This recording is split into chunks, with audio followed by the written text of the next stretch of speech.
At this time, what we'd like to do is go over pop fives in the infield. Now, general rule is an infield pop five will be all infielders' responsibility. But what I'm going to do is I'm going to try and draw out kind of sections that are generally a position's responsibility more than another person's. And so, but the important thing is that all infielders should try until one person calls for the ball and takes charge.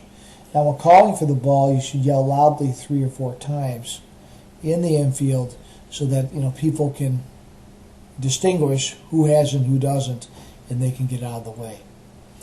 Just to draw our quadrants here, I'm going to make 4 quadrants, and those quadrants are going to be are generally a guideline for who has the ball and when.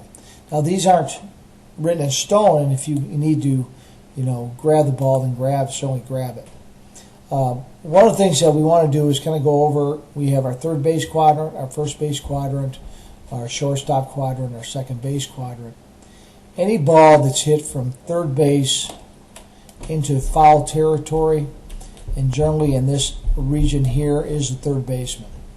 I'm going to draw a line for the catcher because our catcher is going to have responsibility.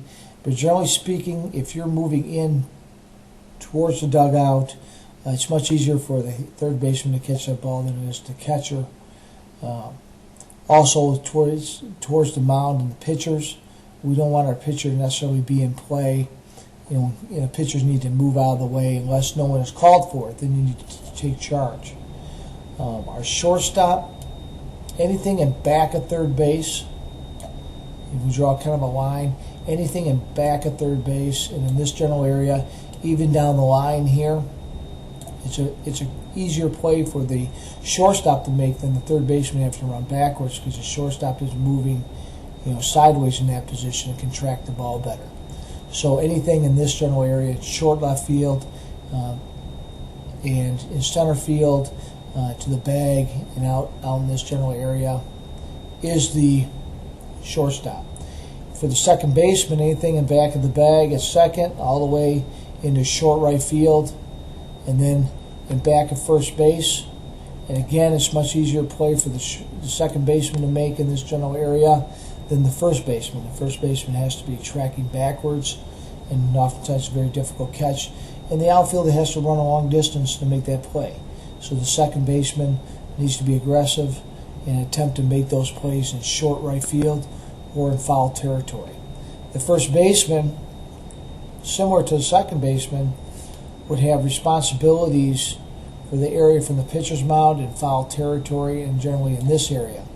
And what we want to do is we want to have our first baseman be aggressive for any ball that's hit in foul territory in this area or in this region here in the infield. We do not want our pitcher to have to be able to field it.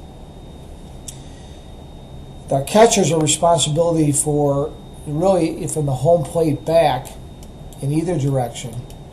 If they can get help from the first baseman or the third baseman, they should give way. It is an easier catch for them. But the one thing that catchers must not do is they must not give up on pop fives too quickly.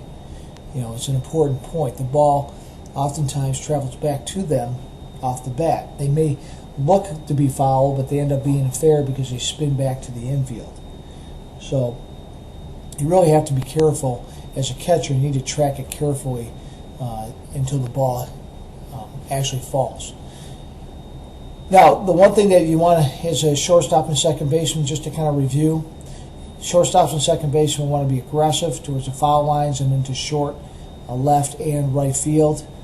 Third baseman and first baseman, you want to be aggressive in the infield and also in foul territory where the catcher doesn't have to make a difficult play.